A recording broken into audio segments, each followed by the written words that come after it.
Going to be the Hawks and the Dockers, and if you thought the Hawks were going to have it on their terms next Saturday, I think after seeing last night, things are very, very different. But in the West last night, it was 43,000. The noise was extraordinary, and Ross Lyon again has got one of his sides through to a grand final. 7 years as senior coach, Rui. 3 times he has taken a side through to the final game of the year. Yeah, well, his record clearly speaks for itself, but just watching the crowd here in Fremantle, the whole town of Fremantle and really Western Australia, they've embraced their style of football. They've embraced Ross Lyon as a coach, and you only have to look here at the excitement that's been generated. This is last night in Fremantle, and the place has gone nuts. Can you imagine what will happen if they win next week? Well, you get the feeling Fremantle will be purple last week, and the Nullarbor will be purple by the time that the amount of people will cross and come back by the end of the next week. 18,000 Vossi have said they want to come over for the grand final. Not enough planes to get everyone over, so it is going to be trains, buses, cars, scooters, unicycles, whatever. It is going to be a phenomenal week to get here. Oh, it's going to be exciting. I think there is something a little bit different when you have a Melbourne team and an interstate team come and everyone starts to converge. Normally interstate has come a little bit earlier, so you see the scarves out quite early in the week, but it promises to be a big build-up. Huge possibilities for the Dockers, but for Jude Bolton, there is no more. The curtains came down on a simply stunning career last night.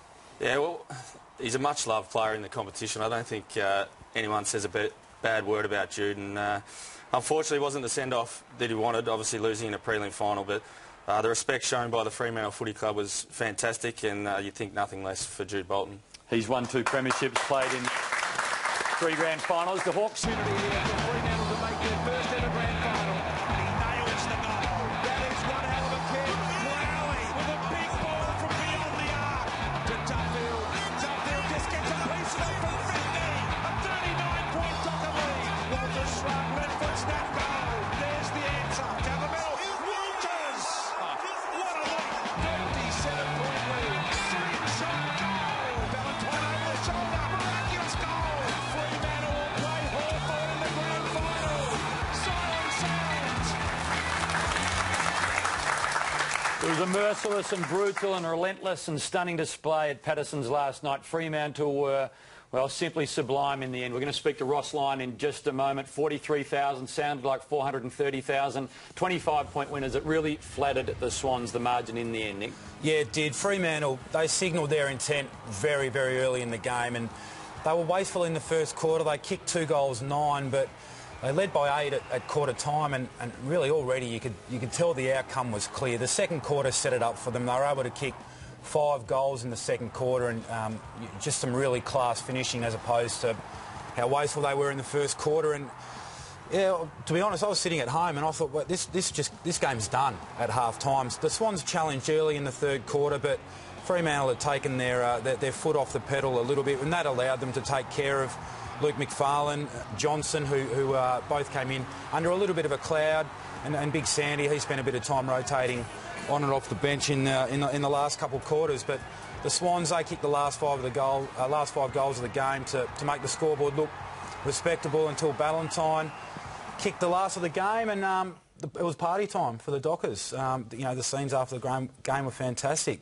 3 things I learned. Jude Bolton will go down as one of the all-time greats of the game. He's had a great career, and well done to him. Aaron Sandilands, he's hit form at the perfect possible time for the Fremantle Dockers. He was huge last night.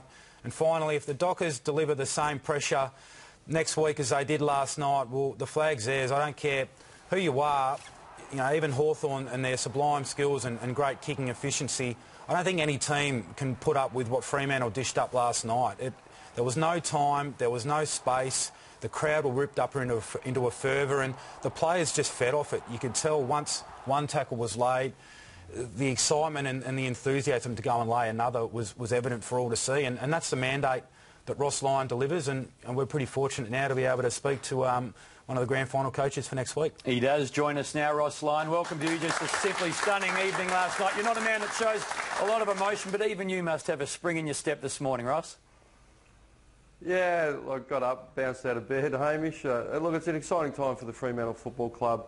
We're making some history on the way, but they're hard to get to, but they're even harder to win. They're a great team, lays in front of us, but if you want to be the best, you've got to beat the best. So They don't give them away. We're going over to earn it. We'll ask some serious questions of the Hawthorn Football Club, and they'll ask some serious questions of our team. But, you know, we're really excited about the opportunity. Ross, Roo talked about one particular player, Sam Lance. Is he perhaps the most important player to your game plan? Oh, look, he missed most of the year, so we're pretty good without him. If anything, it's probably stifled Zach Clark a little bit. He's coming in, but I did hear the comments. He's in really good form at the minute. He's taking contested marks around the ground, and our stoppage work the last couple of weeks with him in at his best has taken us to another level around there. I think we had 6 shots out the middle and about five or six shots around the ground, so it was really quite a strong performance.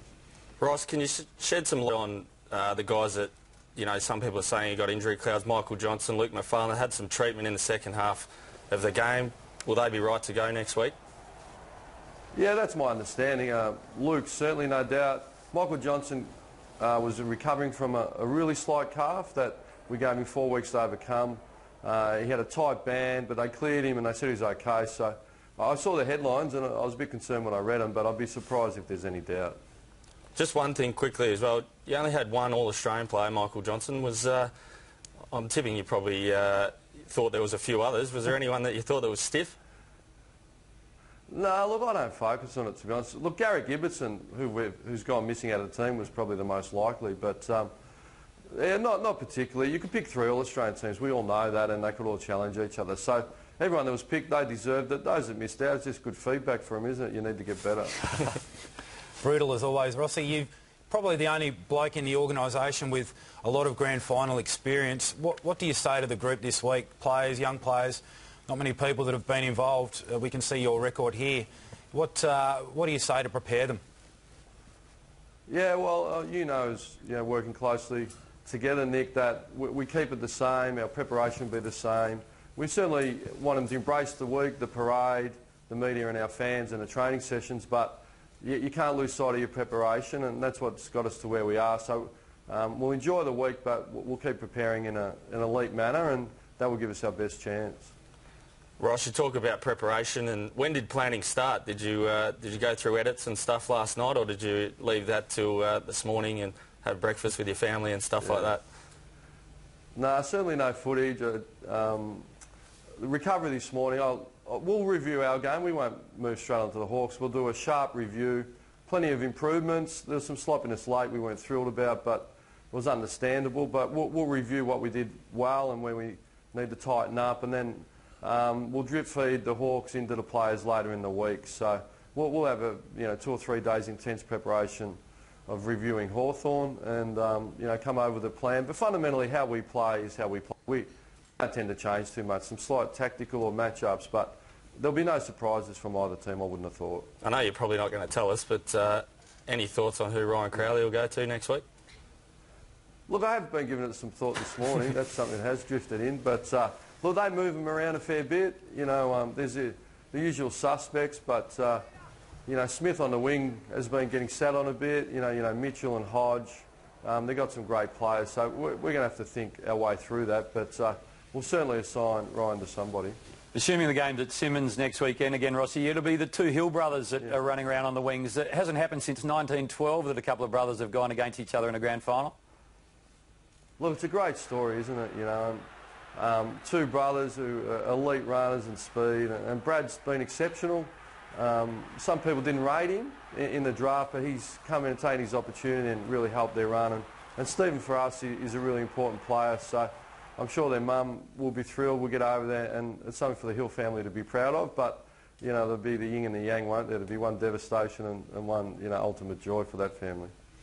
Well, we saw the build-up to the game, Ross, including purple sausages and painting the town purple. Have you seen a build-up like this in your experience and your time as coach? I mean, it was quite extraordinary.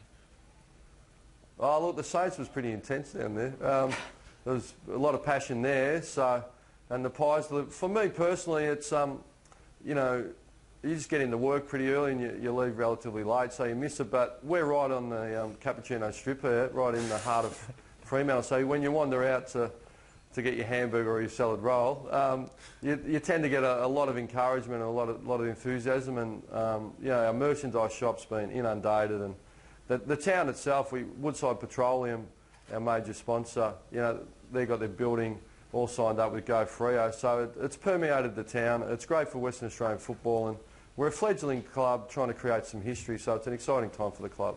You're understating it, Ross, but you've given all your fans and supporters an amazing amount of joy. Good luck this week. Congratulations to you, and let's hope the Dockers have a win for everyone in WA.